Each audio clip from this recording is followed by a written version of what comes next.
I'm the Rules Girl, and this is Court of the Dead Mourners Call, a dangerous game of area control for 2 to 4 players. In Mourners Call, players are mourners, the allegiants of death, who work semi-cooperatively to unite the Underworld and achieve their individual goals. But beware! If players recklessly use Etheria, the power of mortal souls, then the vicious Dread's grip will wreak havoc on their world.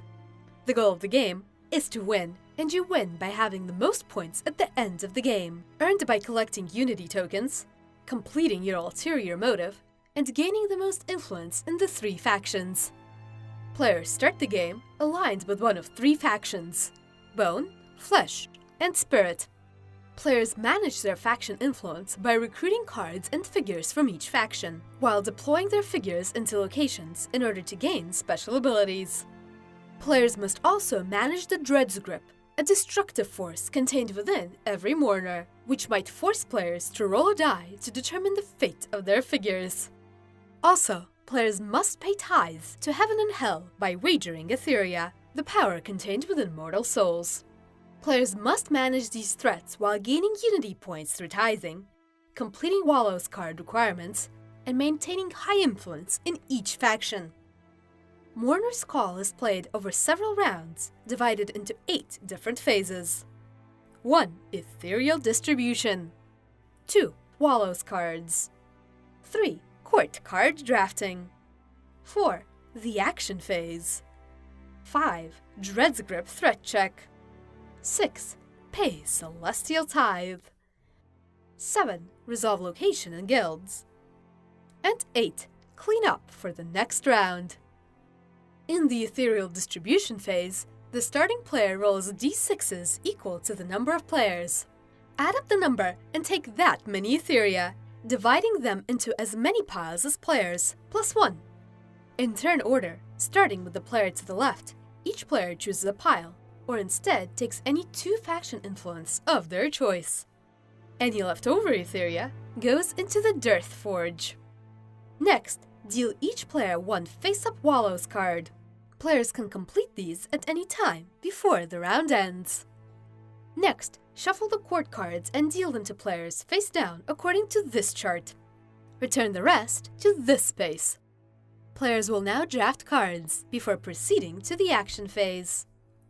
It's now time to take actions. The player with the death figure goes first and play continues clockwise. On your turn, you can do one of these actions. 1. Play a court card from your hand, then choose and complete 1 action on the card. 2. Move any number of guilds figures from one space, including your crypt, to another. For each figure you move, spend 1 influence matching the location you move to. 3. Activate abilities on your Mourner cards. Sometimes these are triggered during the game, but action phase abilities can only be triggered once per round. And 4. Recruit a guild figure or a Mourner card. You can recruit any of the 6 figure types by paying 3 Etheria, add your colored base, and place it into your crypt.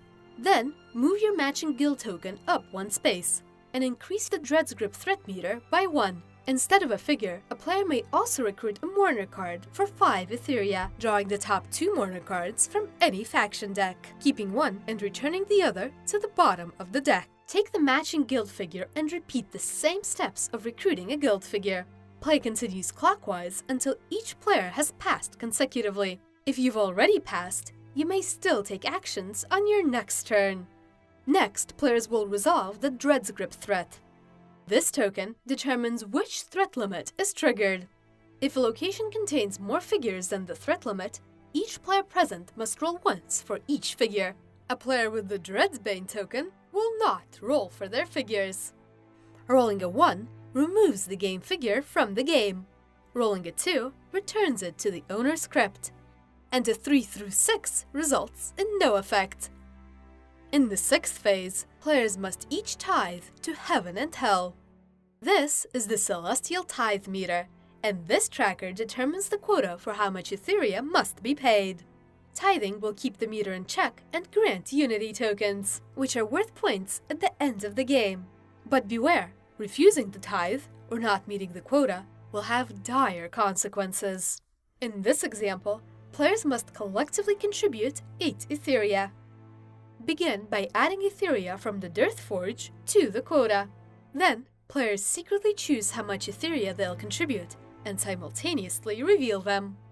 If the quota is met, all players who contributed gain 1 Unity token, with the player who contributed the most instead taking 3. Each player who didn't contribute must lose 1 faction influence of their choice. If the quota isn't met, increase both the Dread's Grip and Celestial Tithe trackers by 2. The player who contributed the least loses 2 Unity tokens, or 2 faction points if they didn't have the Unity. Additionally, if the Celestial tracker is at 13, they lose another 3 Unity tokens. And if the Dread's Grip tracker is at 10, they lose 1 Mourner card and its matching figure. Now, players will resolve locations and guilds. The player with the most figures in each location may choose to gain its bonus, like Vadlum Gates, which gives them 1 Unity token, 1 faction influence of their choice, and reduces Dread's Grip by 1, but also increases the Celestial Suspicion tracker by 1. Next, resolve guilds in numerical order, granting its bonus to the player with the most figures of its type.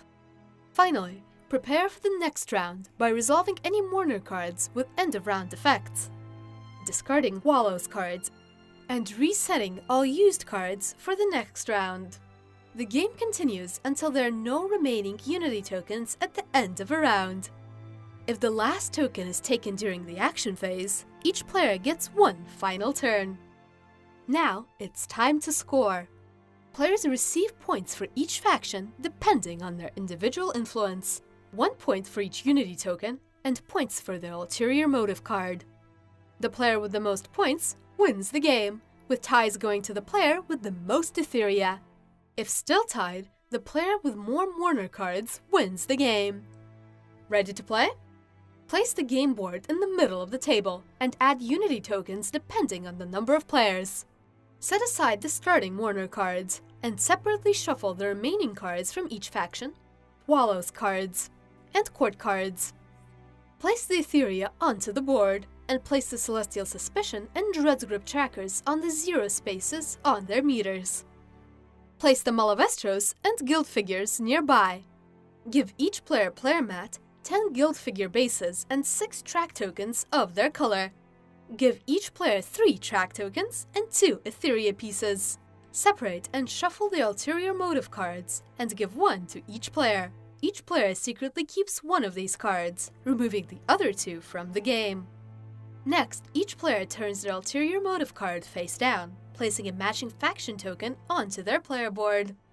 Each player takes 1 starting Mourner card matching their faction and places a matching guild figure onto their crypt.